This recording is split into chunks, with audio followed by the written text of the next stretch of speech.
Hello everyone. Science tech का सबसे crucial topics देखने जा रहा हूँ। एलईयू, लो इनरिच्ड यूरेनियम, ये प्रीलिम्स में पूछा गया था, जबकि हाई इनरिच्ड यूरेनियम ये 22 में मेंस में पूछा गया था। इसमें कुछ बेसिक टर्म देखना है। साथ में देखना है कि जैसे फिजाइल, नॉन फिजाइल, फर्टाइल क्या होता है। आप जानते हो कि एनरिच्ड यूरेनियम क्यों ज़रूरी होता है?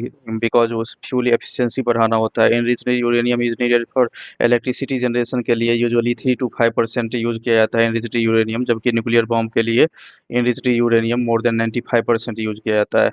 यूरेनियम 233 एंड 235 फिजाइल होता है। इसका मतलब ये हुआ कि ये न्यूक्लियर फिजन हो जाएगा, जबकि 238 नॉन फिजाइल होता है, दैट इज 238 फर्टाइल होता है। फर्टाइल का मतलब ये है कि आगे बताऊंगा कि इसमें न्यूट्रॉन एक्सट्रैक्ट करोगे और उसके बाद फिर ये बीटा पार्टिकल एमिट करेगा, तो प्लूटोनियम 239 प्लूटोनियम 239 में कन्वर्ट हो जाएगा, जबकि प्लूटोनियम 239 फिजाइल मटेरियल होता है। आप जानते हो कि प्लूटोनियम से भी न्यूक्लियर चेन रिएक्शन होता है, न्यूक्लियर बम बनाया जाता है। आउट ऑफ 3 फिजाइल ये फिजाइल है, न्यूक्लियर फिजन होगा। और सिर्फ ध्यान रखना है, याद रखना है कि 235 नेचुरली अकरिंग होता है, जबकि ये आर्टिफिशियल होता है। ये क्यों होता है मैं आगे बताऊंगा। जैसे थोरियम भी 230 फर्टाइल होता है, ये किसी और में कन्वर्ट हो जाएगा। जैसे आयनियस एरिहंट हुआ या आयनियस एरीघात, इसमें यूज किया जाता है 40% इनरिच्ड यूरेनियम। ऑकस में 80% इनरिच्ड यूरेनियम यूज होता है। What is source of energy of nuclear fission and Einstein equation equal to MC square बताऊंगा। जो मास डिफरेंस होता है, मास डिफरेंस कन्वर्ट हो जाएगा एनर्जी में। न्यूक्लियर फिजन, फिजन का मतलब जानते ही हो कि ब्रेकिंग होता है। फिजन मतलब हैवियर न्यूक्लियर, ये सिंपल डिफिनेशन है, स्मॉलर में कन्वर्ट हो जाएगा। जैसे यूरेनियम 92, यूरेनियम 92 टू 35 को अगर न्यूट्रॉन से एक्सट्रैक्ट करोगे तो बेरियम क्रिप्टन में कन्वर्ट हो जाएगा, +3 न्यूट्रॉन रिलीज होता है। ये कोई ज़रूरी नहीं है कि हमेशा 3 न्यूट्रॉन रिलीज होगा, बट हाँ, यहाँ बेरियम और क्रिप्टन के केस में 3 न्यूट्रॉन रिलीज होता है। यहाँ ट्रेमेंडस अमाउंट ऑफ एनर्जी रिलीज होता है, हीट रिलीज होता है। इस हीट को यूज़ किया जाता है इलेक्ट्रिसिटी जनरेट करने में। और देखो ये बैलेंस्ड रिएक्शन कैसे है 92 में, और ये 0 जोड़ दो। 92 यानी एटॉमिक नंबर 92 है, 56 36 को ऐड करो, ये 92 जो हो जाएगा। ये 235 और ये 1 है, 236 हो जाएगा। और ये 141 और 92 को अगर ऐड कर दोगे तो ये फिर 236 हो जाएगा, यानी बैलेंस रिएक्शन है। क्योंकि इसमें देखो ऊपर 3 भी ऐड करना पड़ेगा, बिकॉज 3 न्यूट्रॉन है, 30N1। तो ओवरऑल ये बैलेंस्ड केमिकल रिएक्शन है। याद ये रखना है कि जैसे मैंने कहा क्या कि न्यूक्लियर फ्यूजन रिएक्शन में यूजुअली 3 न्यूट्रॉन्स रिलीज होगा, लेकिन कोई ज़रूरी नहीं है, वो डिपेंड करता है प्रोडक्ट पे। जैसे स्ट्रोंशियम और जेनॉन प्रोडक्ट है, यहाँ 2 न्यूट्रॉन ही रिलीज हो जाएगा, होगा। All commercial nuclear power plants using nuclear fusion to generate heat, and ये जो हीट होता है ये इलेक्ट्रिसिटी में टर्न हो जाता है। यानी याद रखोगे कि heat release converted liquid water into steam, और स्टीम को इलेक्ट्रिसिटी में कन्वर्ट किया जाता है। जैसे अगर यूरेनियम 233 235 मैंने बताया कि ये फिजाइल होता है, तो फिजाइल का मतलब न्यूक्लियर चेन रिएक्शन में न्यूक्लियर फिजन होगा इसमें। तो न्यूट्रॉन से अगर एक्सट्रैक्ट करोगे तो सपोज एक्स वाई कोई भी बेरियम क्रिप्टन लाइक कुछ भी बन रहा है और 3 न्यूट्रॉन प्रोड्यूस हो रहा है, यहाँ हीट रिलीज होगा। हीट रिलीज होगा तो ये इलेक्ट्रिसिटी में प्रोड्यूस होगा। सवाल ये है कि हीट कहाँ से प्रोड्यूस होता है, ये एनर्जी प्रोड्यूस क्यों होता है? तो आपको याद रखना होगा कि जो एनर्जी डिफरेंस होता है, सपोज ये यूरेनियम है, इसको अगर न्यूट्रॉन से एक्सट्रैक्ट करा रहे हो, यहाँ 0N1 न्यूट्रॉन से एक्सट्रैक्ट कर रहे हो, तो न्यूट्रॉन से अगर एक्सट्रैक्ट कराओगे तो ऑब्वियसली न्यूट्रॉन से एक्सट्रैक्ट कराने के बाद कोई लाइटर न्यूक्लियर में टूट जाएगा, ब्रेक कर जाएगा, और न्यूट्रॉन प्रोड्यूस होता है, हीट रिलीज हो रहा है। तो याद रखना है कि ये रिएक्टेंट का जितना मास होता है, मास ऑफ रिएक्टेंट हमेशा प्रोडक्ट से ज़्यादा होता है। तो डिफरेंस जो होता है, ये मास का difference in mass converted into release of energy. इसका मतलब क्या हुआ कि जैसे E equal to M C square होता है, या E equal to del M C square लिख सकते हो। तो E equal to del M C square लिख सकते हो। तो एनर्जी ये मास में, ये जो मास डिफरेंस है, एनर्जी कन्वर्ट हो गया है आइंस्टीन इक्वेशन के अनुसार। याद रखोगे कि न्यूक्लियर रिएक्टर में कंट्रोल्ड चेन रिएक्शन होता है, वहाँ न्यूट्रॉन को एब्जॉर्ब रॉड से भी किया जा सकता है, like cadmium etcetera. Nuclear bomb uncontrolled chain reaction होता है, क्योंकि आप जानते ही हो कि जैसे यूरेनियम को एक्सट्रैक्ट करोगे न्यूट्रॉन से, तो जैसे बेरियम क्रिप्टन बना, 3 न्यूट्रॉन हुआ, और फिर जो न्यूट्रॉन होगा वो फिर फिजाइल मटेरियल को एक्सट्रैक्ट करेगा, फिर से चेन रिएक्शन होगा। ये बार बार चेन रिएक्शन कंटिन्यू रहता है, इसके वजह से एनर्जी सस्टेन रहता है, और एनर्जी में कलेक्टिवली बहुत ज़्यादा हो जाता है, जिसकी वजह से एक्सप्लोजन भी होता है। न्यूक्लियर फ्यूजन क्या होता है? ऑब्वियसली फ्यूजन का मतलब होता है कंबाइनिंग। तो फ्यूजन, न्यूक्लियर फ्यूजन का मतलब कंबाइनिंग। तो ये याद रखोगे कि ऑब्वियसली लाइटर न्यूक्लियर कंबाइन करेगा और कंपेरेटिवली हैवियर न्यूक्लियर प्रोड्यूस करेगा। तो याद रखना है उसका एग्जाम्पल भी। जैसे 1s2 है और 1s3 है, तो ये ड्यूट्रियम और ट्राइटियम कंबाइन करके 2He4 और प्लस 0N1 न्यूट्रॉन प्रोड्यूस करेगा, प्लस एनर्जी रिलीज होगा। और साथ में ये याद रखना है कि चूंकि ये हाइड्रोजन हाइड्रोजन सिमिलर एटम है, तो चूंकि सिमिलर एटम कंबाइन करने में काफी चैलेंजिंग होगा, रिपल्सन होगा। उस रिपल्सन को ओवरकम करने के लिए, प्रोडक्ट में कन्वर्ट करने के लिए काफी टेम्परेचर यूज करना पड़ता है। Usually 100 million degree centigrade is required for nuclear fusion reaction. फिर याद रखोगे जैसे एनर्जी ऑफ सन और स्टार बेस्ड होता है न्यूक्लियर फ्यूजन पे, यानी जो हाइड्रोजन बॉम्ब होता है वो न्यूक्लियर फ्यूजन फ्यूजन पे बेस्ड होता है। इसमें ये याद रखना है कि जो भी एनर्जी सस्टेन करता है, ये डिफरेंस इन मास की वजह से एनर्जी रिलीज होता है, बता चुका हूँ। जैसे इम्पोर्टेंट ओर्स इसका पढ़ा चुका हूँ कि जो यूरेनियम का इम्पोर्टेंट ओर्स होता है वो 3 होता है, 233, 235, 238। और साथ में याद रखना है कि 233, 235 ये फिजाइल होता है, न्यूक्लियर फ्यूजन होगा, जबकि 238 ये नॉन फिजाइल होता है। नॉन फिजाइल मतलब ये न्यूक्लियर फ्यूजन नहीं होगा, बट फर्टाइल होगा। मतलब फर्टाइल का मतलब कोई और फिजाइल आइसोटोप प्रोड्यूस करेगा। तो फिजाइल का मतलब न्यूक्लियर फ्यूजन होगा, नॉन फिजाइल का मतलब do not undergo nuclear fusion. Fertile का मतलब ये किसी और फिजाइल मटेरियल को प्रोड्यूस करेगा, लाइक प्लूटोनियम को। जैसे मान लो कि मैंने यहाँ बता चुका हूँ, फिर से इसको देख लो कि जैसे 233, 235 है यहाँ, तो ऑब्वियसली सपोज कि एक्स वाई बेरियम क्रिप्टन या कुछ और में कन्वर्ट हो गया, न्यूट्रॉन 3 रिलीज हो गया, तो यहाँ फ्यूजन हो रहा है, तो इसका मतलब है कि यूरेनियम 233, 235 फिजाइल है, जबकि यूरेनियम 238 का फ्यूजन नहीं होता है। जब अगर न्यूट्रॉन से स्ट्राइक कराओगे 238 को, तो याद रखना है कि this neutron goes into nucleus of 238, यानी 238 में एक न्यूट्रॉन ऐड हो जाएगा, 239 हो जाएगा। 2 बीटा पार्टिकल एमिट होने के बाद ये 2 से एटॉमिक नंबर बढ़ जाएगा। मैं बताऊंगा अभी कि अल्फा पार्टिकल 2He4 होता है, बीटा पार्टिकल -1 E0 इलेक्ट्रॉन होता है। गामा रेज तो ऑब्वियसली मैं बताया था, इलेक्ट्रोमैग्नेटिक रेडिएशन फोटोन एनर्जी होता है ये। और पॉजिट्रॉन +1 यानी 0, यानी ये एंटी इलेक्ट्रॉन होता है। जब भी अगर किसी एलिमेंट से किसी भी, सपोज कि एक्स है और ए है, इससे अगर एक बीटा पार्टिकल निकाल दोगे तो इसका एटॉमिक नंबर Z+1 हो जाएगा। यानी सपोज कि ये वाई हो गया, लेकिन मास नंबर नहीं होगा, कैसे चेंज नहीं होगा।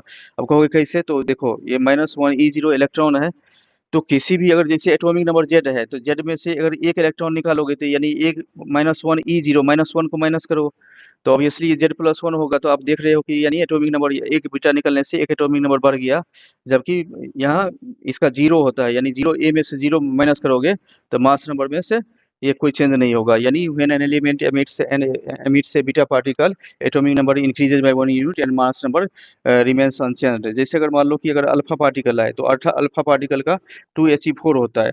आप खुद सोचो ना कि एक्स एटॉमिक नंबर है, इसका एटॉमिक नंबर जेड है, मास नंबर ए है, इससे अगर सपोज कि एक अल्फा निकाल दिए, तो ऑब्वियसली कि एटॉमिक नंबर कितना से घटेगा, 2 से घटेगा, तो Z-2 होगा। और यहाँ मास कितना है अल्फा पार्टिकल का, 4 है, तो यानी A-4 होगा। तो when an element emits alpha particle, atomic number decreases by 2 units and mass number decreases by 4 units. अगर गामा रेज होगा तो एटॉमिक नंबर में कोई चेंज नहीं होगा, मास नंबर में भी कोई चेंज नहीं होगा, बिकॉज गामा रेज ये एनर्जी है, ये इलेक्ट्रोमैग्नेटिक रेडिएशन है। जबकि पॉजिट्रॉन का सिंबल क्या होता है, +1 E0 होता है। ये पॉजिट्रॉन का मतलब हुआ ये एंटी इलेक्ट्रॉन।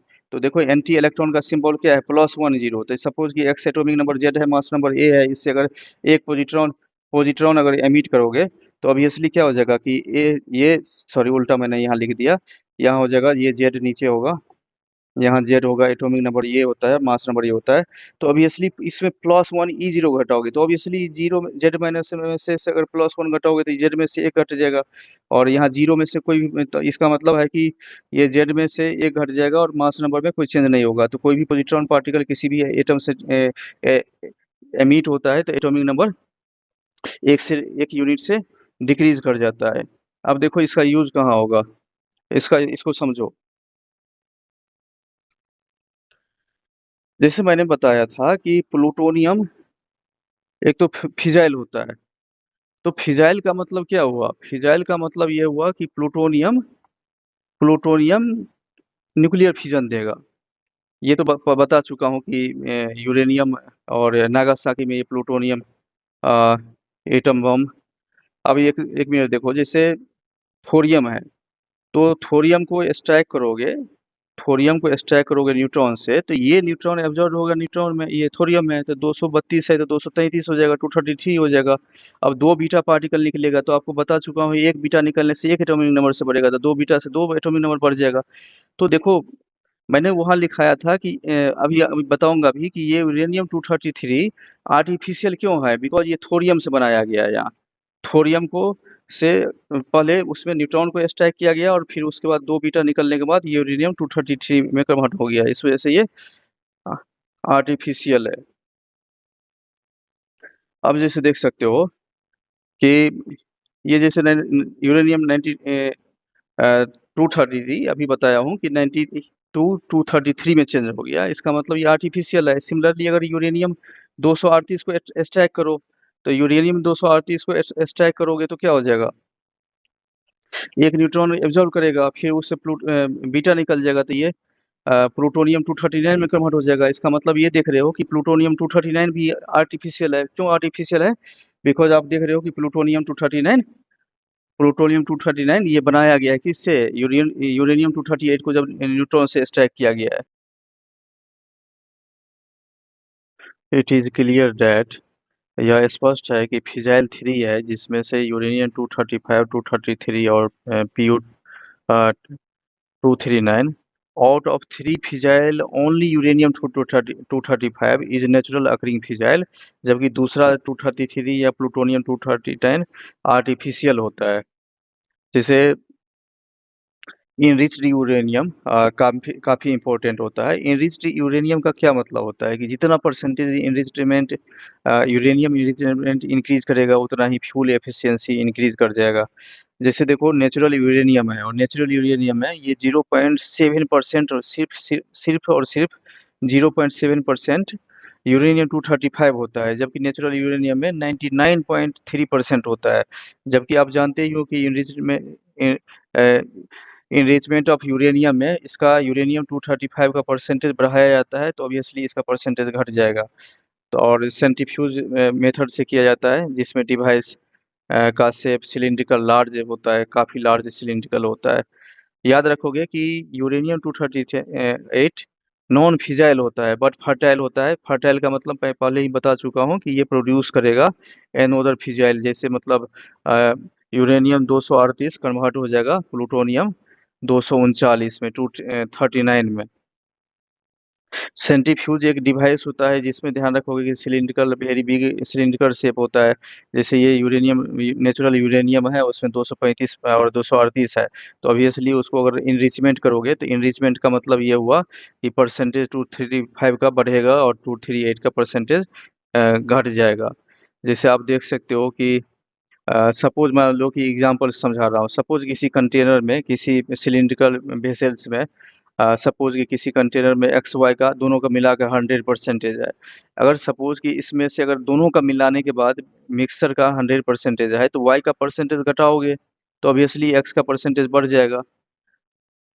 अब जैसे इसमें देखो, ये कंटेनर में है, ये यूरेनियम 235 और 238 कंटेनर में है, ऑब्वियसली ये यूरेनियम 238 हटाओगे तो ये मिक्सचर ऑफ परसेंटेज बढ़ जाएगा, मिक्सचर में परसेंटेज 235 का बढ़ जाएगा।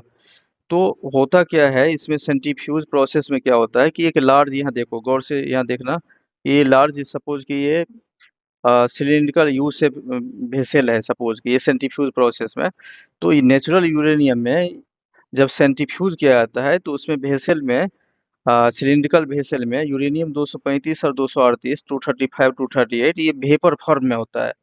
और ये एसपीएम से, यहाँ ध्यान रखोगे कि ये जो सिलिंड्रिकल शेप होता है, सेंट्रीफ्यूज होता है, ये डिवाइस ये रोटेशन करता है इसके एक्सिस पे। तो रोटेशन करेगा तो यूरेनियम 238 से यूरेनियम 238 स्लाइटली क्या होगा, हैवियर होगा, किससे? 235 से। तो इस सेमी परमेबल मेम्ब्रेन से इसको इनरीच किया जाता है। फिर यहाँ गौर करो कि जैसे इसमें काफ़ी इंपॉर्टेंट होता है, आप जानते ही हो कि इलेक्ट्रिसिटी जनरेशन के लिए सिर्फ 3 से 5% होता है इनरिच्ड यूरेनियम की ज़रूरत होती है, जबकि न्यूक्लियर वेपन या न्यूक्लियर बॉम्ब के लिए मोर देन 90% के प्रीलिम्स में 2023 में 2023 में पूछा गया था LEU यानी लो इनरिच्ड यूरेनियम। ऑब्वियसली लो इनरिच्ड यूरेनियम क्या किसको कहा जाएगा, जब 20% तक अप टू 20% यूरेनियम 235 हो, यानी 20% तक इनरिच्ड यूरेनियम होना चाहिए। हाई इनरिच्ड यूरेनियम का मतलब ही होता है ग्रेटर देन 20%, जो कि यूपीएससी मेंस 23 में पूछा गया था। अब यहाँ देख सकते हो कि जैसे इनरिच्ड यूरेनियम ऑकस में ये एसएसएन है, न्यूक्लियर सबमरीन है। आप जानते हो ऑकस का मतलब हुआ ये ऑस्ट्रेलिया, यूके और यूएस। इसमें 80% इनरिच्ड यूरेनियम है। इसकी लाइफ लगभग 33%, यानी 33 ईयर तक रिफिलिंग करने की जरूरत नहीं है। आईएनएस एरिहंट यानी जो अपने इंडिया में है उसको एसएसबीएन कहा जाता है, चाहे वो अरिहंत हो या एरिहंट हो। तो ध्यान रखोगे, इसको बैलिस्टिक सबमरीन भी कहा जाता है। इसे मिसाइल पैराबोला यानी 45 डिग्री पे लॉन्च होता है। तो याद रखोगे ये एसएसबीएन कहा जाता है इसको। और आईएनएस एरिहंट में 40% इनरिच्ड यूरेनियम यूज किया जाता है। 40% इनरिच्ड यूरेनियम आईएनएस एरिहंट में। जैसे याद रखो कि जैतपुर रत्नागिरी डिस्ट्रिक्ट ये महाराष्ट्र में है, जिसमें न्यूक्लियर रिएक्टर फ्रांस ने दिया था 5% इनरिच्ड यूरेनियम। तो ऑब्वियसली अभी इसको समझने की कोशिश करो, कुछ एग्जांपल के हेल्प से मैं इनरिच्ड यूरेनियम समझाने की कोशिश कर रहा हूँ। सपोज कि हमारे पास 1 टन यूरेनियम है। 1 टन मतलब 1000 kg यूरेनियम है। तो 1000 का 5% लोगे तो 50 kg होगा। तो अगर 50 kg अगर यूरेनियम 235 है तो इसका मतलब ये है 950 kg रिमेनिंग 1000 में से यूरेनियम 238 होगा। तो अगर ये 5% इनरिच्ड न्यूक्लियर रिएक्टर दिया है फ्रांस, इसका मतलब है कि उसमें 5% का मतलब समझ सकते हो कि 5% का मतलब इसको मैंने एक्सप्लेन कर दिया है कि 50 kg अगर यूरेनियम 235 होगा तो 95 kg यूरेनियम 238 होगा। फिर जैसे देख सकते हो कि सपोज कि मान लो कि 1 किलो ही ग्राम यूरेनियम है, तो 1000 ग्राम हो गया। तो 1 kg 1000 ग्राम का 5% 50 ग्राम यूरेनियम 235, तो ऑब्वियसली उसमें प्रेजेंट होगा 950 ग्राम, यानी प्योर नहीं होता है। यानी इसका का मतलब ये हो ओनली 50 ग्राम उसमें 235 यूरेनियम होगा। यूरेनियम नेचुरल में मैंने एक बार एक और रिवीजन करवा देता हूँ कि मैंने बताया कि यूरेनियम नेचुरल इसमें 0.7% 235 होता है, जबकि 238 99.3% होता है। सपोज कि 1000 ग्राम है तो ऑब्वियसली 7 ग्राम यूरेनियम 235 होगा और 993 ग्राम यूरेनियम 238 होगा। Thanks for watching.